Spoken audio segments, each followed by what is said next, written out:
Welcome back to the Aussie Shed, ladies and gentlemen, for episode 8 of the 20-ton press rebuild and modification series. Over the last week, I spent quite a bit of time reflecting on and gazing at my knob.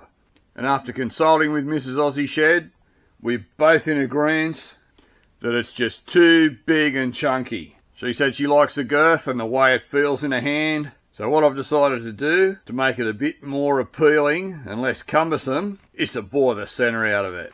That way my knob will be more appealing to a wider audience.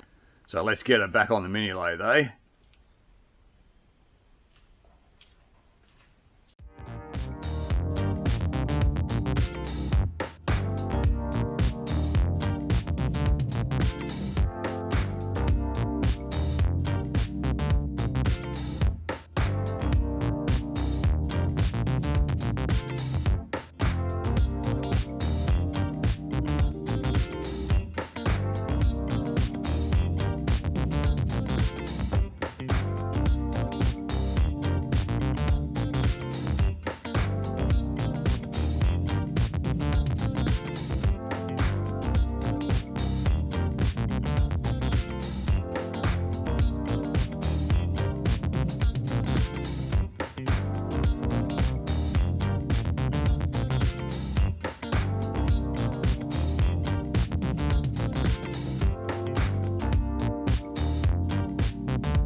Sorry to do it to you folks, but I'm going to have to show you my knob for a second time. And here it is, the new lightweight version of the knob. Turned out to be quite successful. I kind of like it. It is nice and light now compared to what it was when it was just a big chunk of aluminium. So I'm very, very happy with that. So hopefully I can fit it up to the press for the final time.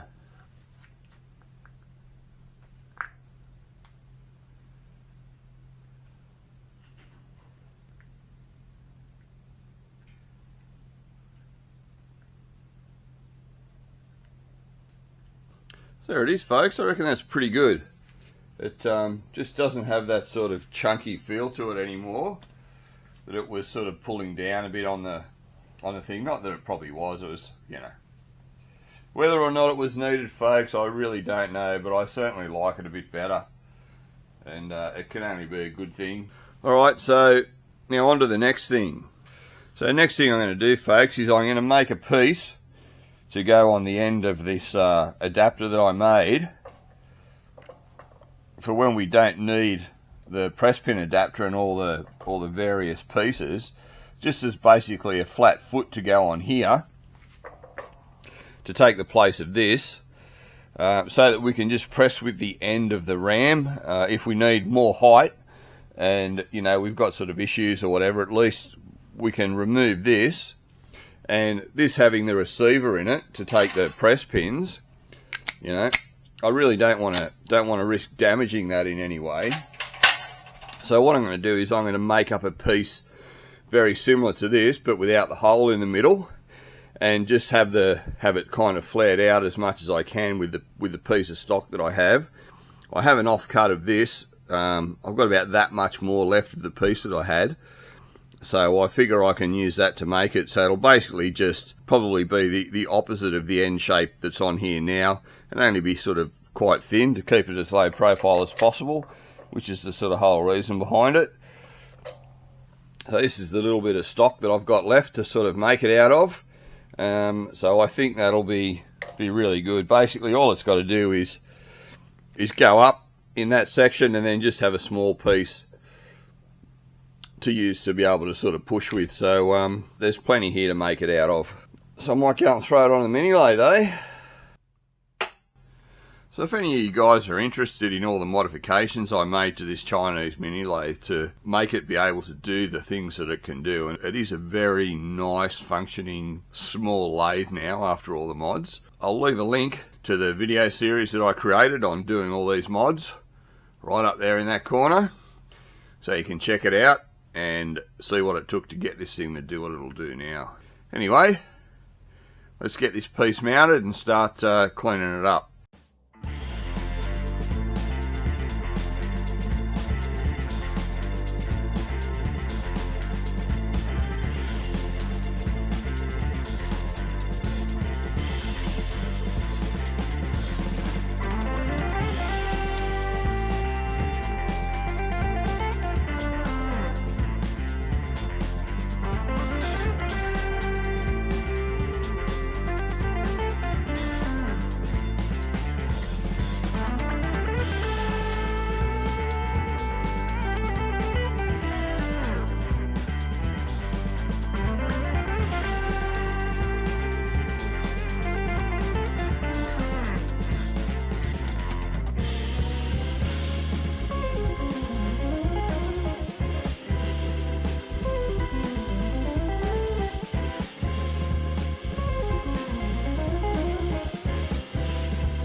Here it is, folks.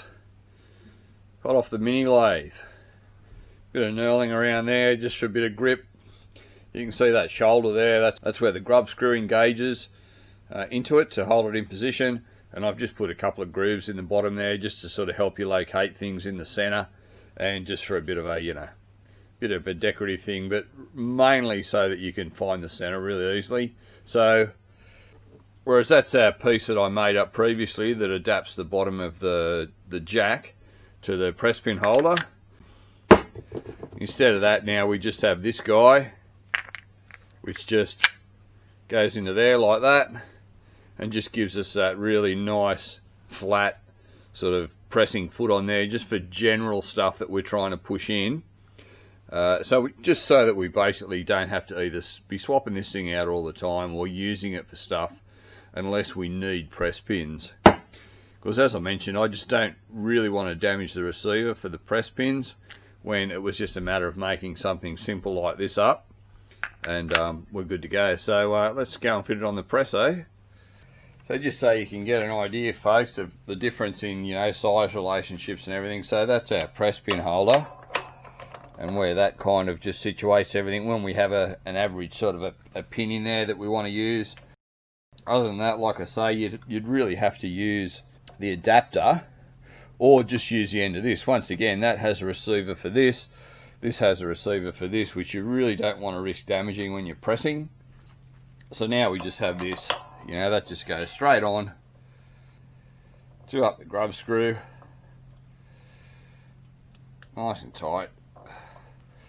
Put the thing back to where it goes, hides all the grub screws and everything, and that's it, folks. We now have a nice compact pressing foot on there, which is just bloody fantastic.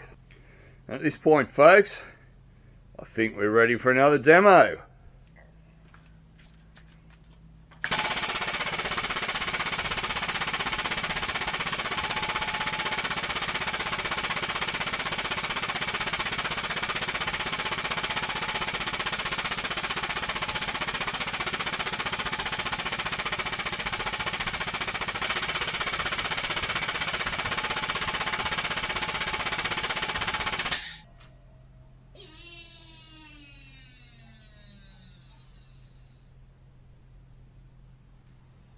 Yep, pretty happy with it, folks. Alright, on to the next bit. So the next quick little job I'm going to do here, folks, is I'm going to put some cold blue on these two pieces that we just made. They're just mild steel, so they're going to rust, and I really don't want to paint them. I just think they'll look a bit meh when they're painted. It can chip off and that. So I'm all set up here, ready to go. I've got my Birchwood Casey Super Blue little nip glass that holds fond memories for me. Some Q-tips, some super fine steel wool. I've got a container of water here. I do have that water really hot just because it's quite cold outside. So I've had these parts sitting in the hot water to warm them up. I've actually cleaned them down with acetone first to get them nice and clean. And I'm about to spray them off with brake cleaner, which will just remove any sort of final residue. So I've actually done a whole video on cold bluing in the home workshop, folks. It probably goes into a bit more detail than I'm going to go into here.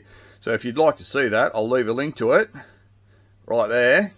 But we should cover most of it here anyway. So regardless, either that link or have a look here and you'll suss it out. I was going to hot oil blue these, but I couldn't find a container to put oil in, and I've got everything else to do it. Basically all you need is some oil, a metal sort of container that you can dunk the oil into, and a blowtorch. But generally my understanding is that the hot oil bluing isn't as resistant to rusting as the cold bluing is. Whether that's true or not, folks, maybe you could leave a comment, but that's generally what I've heard. So I thought, no, I'll just cold blue them. They're not going to be really handled that much anyway, and this is really simple. So like I say, it's been wiped down with acetone, dropped in the hot water, and I'm about to hit it with brake cleaner. I'm just going to put on some rubber gloves, which I didn't do in the last cold bluing video that I did, which I don't generally do, but I got chastised for it in the comment section. So just to keep you guys happy, look, I've got the gloves on. So I'll clean these with brake cleaner, and then I'll just blow them off with compressed air.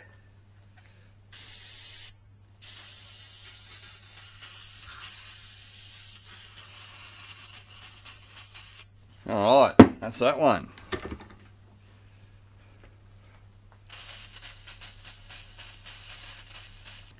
So that's this one done too, folks. I was just paying particular attention to the knurling on this, because if there's going to be grease and oil trapped in anywhere, that's where it'll be. I have scrubbed the knurling, and like I say, I've now hit it with brake cleaner and everything, so it should be good. So we should be pretty well set up here, folks. I've got a clean old t-shirt that I'm using. I'll just throw a bit of the Casey Super Blue into my old friend here.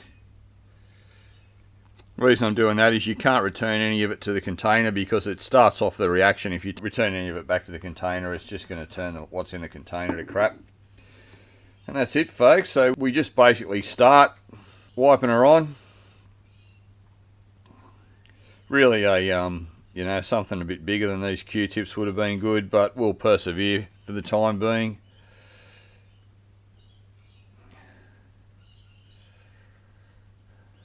Might as well do everything right down inside and everything, just for the sake of it.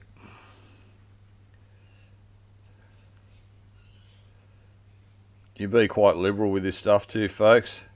Just lather it on there. You see it start turning black almost instantly.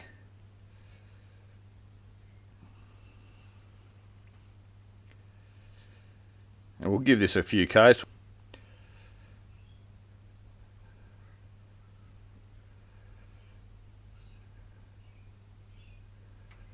You can see it starts to get this sort of a white, sort of a cruddy layer on it. That's I think that's a byproduct of the chemical reaction.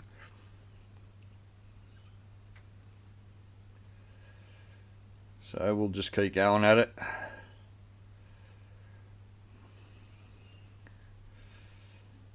Once this is coated, we'll let it sit for a few minutes, and then we'll drop it back into the warm water there, and that'll sort of re-warm it, and then we can go at it with the steel wool after that in between coats.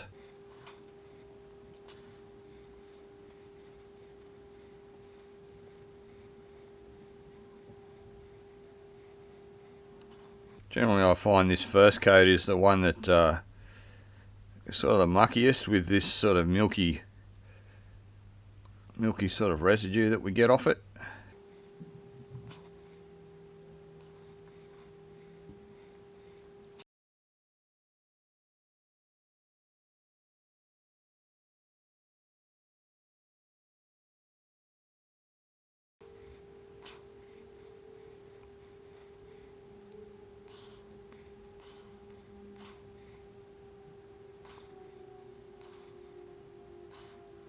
Alright, we'll let that sit for a second.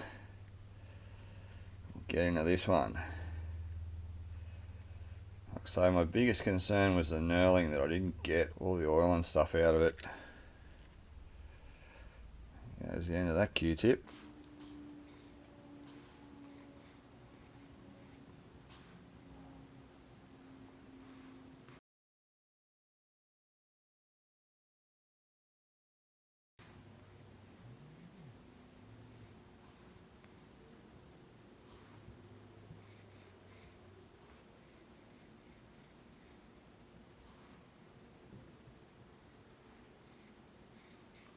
Alright, we'll throw this one in the water now.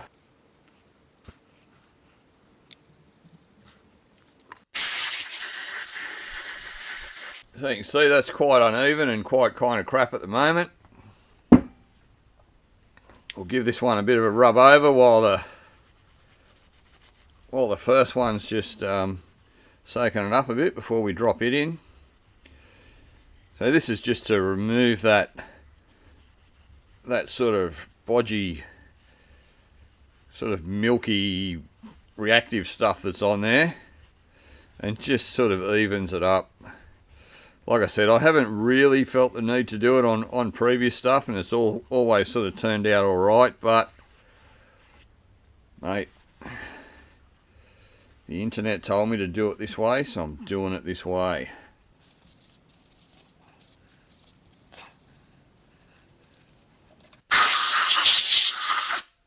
Alright, that's ready for the next coat. Drop this guy back in the water. see this this sort of cruddy stuff comes off pretty easily. I find the rubber gloves help too, folks. The rubber gloves tend to pull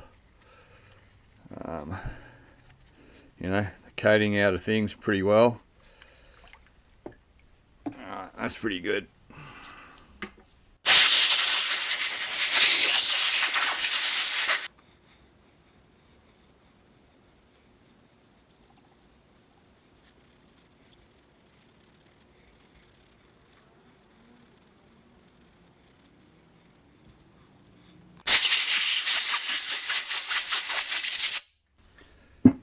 Second coat.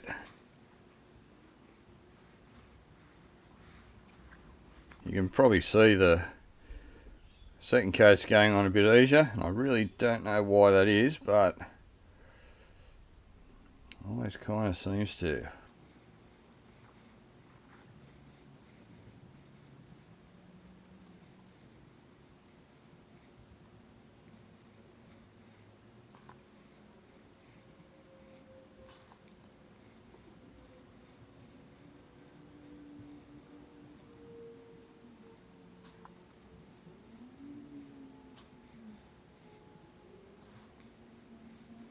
Alright, we'll give that a minute. We'll get this guy done.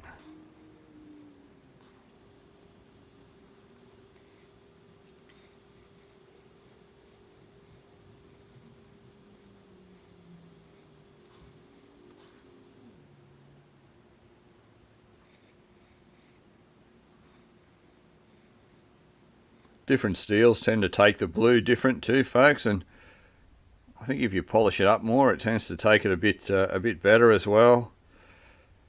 Yeah, basically I just accept however it turns out. Like, it's a pretty easy process to do. You can always strip it off and paint it, or probably strip it off and just oil blue it, you know, or something if you're not happy with it. Not hard to sort of rectify it. We'll leave that one.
So I've just changed out the hot water for cold water, folks. I was just reading over the label. I noticed it said rinse with cold water. Now, I've never used hot water before, but because it is quite chilly here, I thought, hot water would be the go. But never done this in winter before. But I may have pulled the wrong rein. I guess we'll see. I don't know whether the hot water was having any adverse effect or not.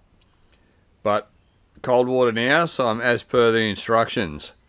It just doesn't seem to be darkening as quick as I would expect it to, and it could possibly be the warm water. I guess we'll see. The colour does come off in the water as soon as you kind of rinse it to a certain degree. But it's more just that sort of oxidization that's coming off, but your water does get quite dirty.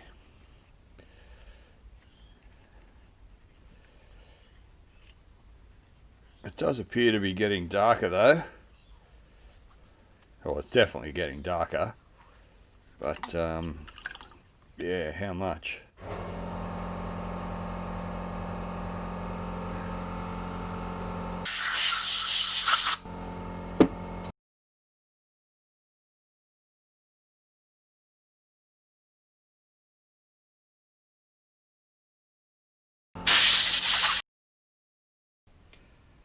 It's definitely getting very black now, folks. Oh, I think I missed the steel wool on that go. Oh well, I don't suppose it really matters that much. We'll get it on the next one. A lot more coats than I've ever done before, but I'm pretty sure the type of steel makes quite a difference with this, and this mild steel that I have used for this is of unknown origin. It is just mild steel. That's how I bought it. It's just mild steel. It cut pretty easy, so it's pretty soft. So I don't know how that relates. Maybe harder steels take the blue better or worse, or I really have no idea. Maybe if you're a bluing expert, you could leave a comment and we'll all learn together.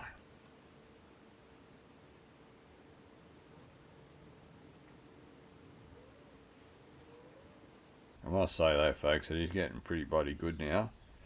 You wait, when the oil goes on it, it'll just look super flash.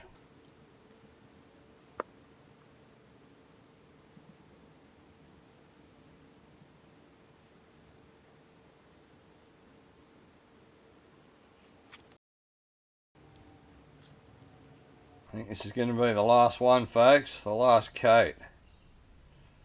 I'm pretty much over it now. It is looking pretty dark though, so I must admit I'm kind of happy with that.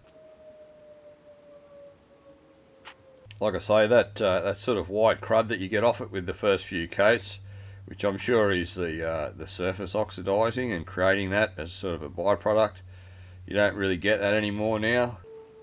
Do a little bit, but just nowhere near like it was. It's turned into more of sort of a bluish residue.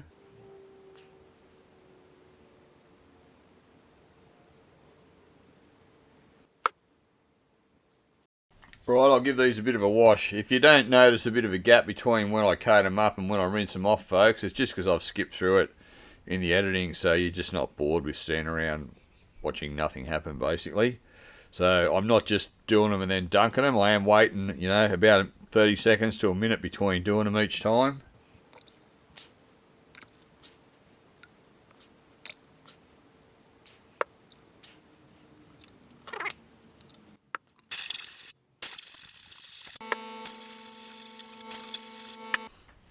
So there we go, folks. They're now both clean and dry, and I'm about to oil them because that's the next step in the process. Over the years, I've found that 3-in-1 oil seems to give the best protection against any surface rust forming on the coating. Way better than, say, WD-40. I've found that a lanolin spray works quite well also, but in my books, the 3-in-1 is the absolute best thing to use. So I tend to just, you know, throw a liberal coating of it on there and just kind of work it in with the fingers. And yeah, and it seems to do the job really well. So in the instructions they say to oil it up and then let it sit for 24 hours. I am sort of a big follower of instructions when it comes to things, just because I figure, you know, why try to reinvent the wheel when the person who's obviously either created something or, you know, gone to a lot of effort to work out what the best thing to do is, has done something. Who am I to contradict them?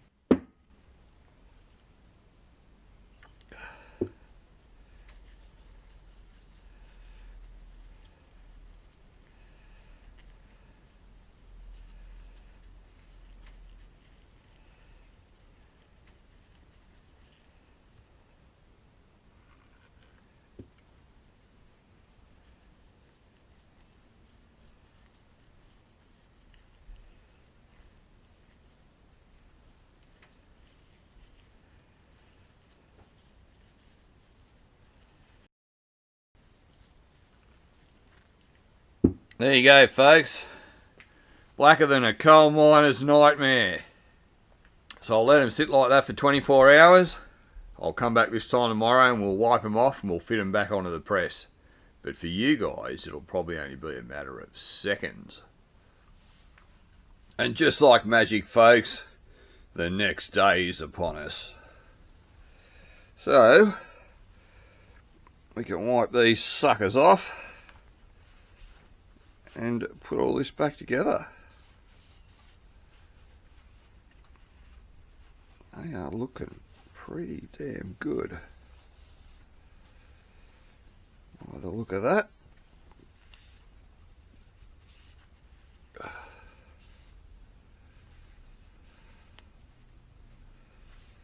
Alright, that looks pretty good, folks.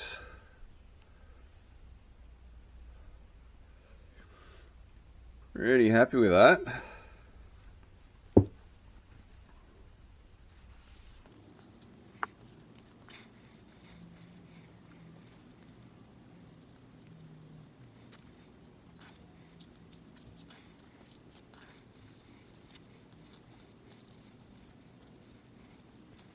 There we go, that one looks not too bad either, folks. Pretty damn happy with that. The finish is pretty consistent and quite well covered, quite sort of deep. Excellent. So I guess we better go and fit them onto the press. Look at that, folks. Isn't that a good thing? Beautiful. Okay, over to the press.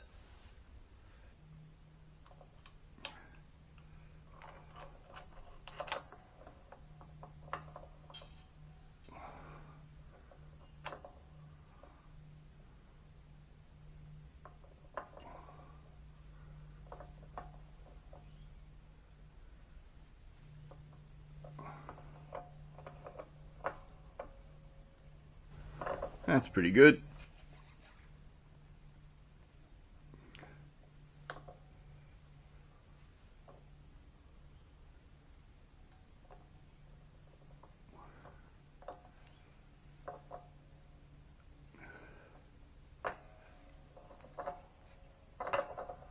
Alright, let's throw our pressing foot on.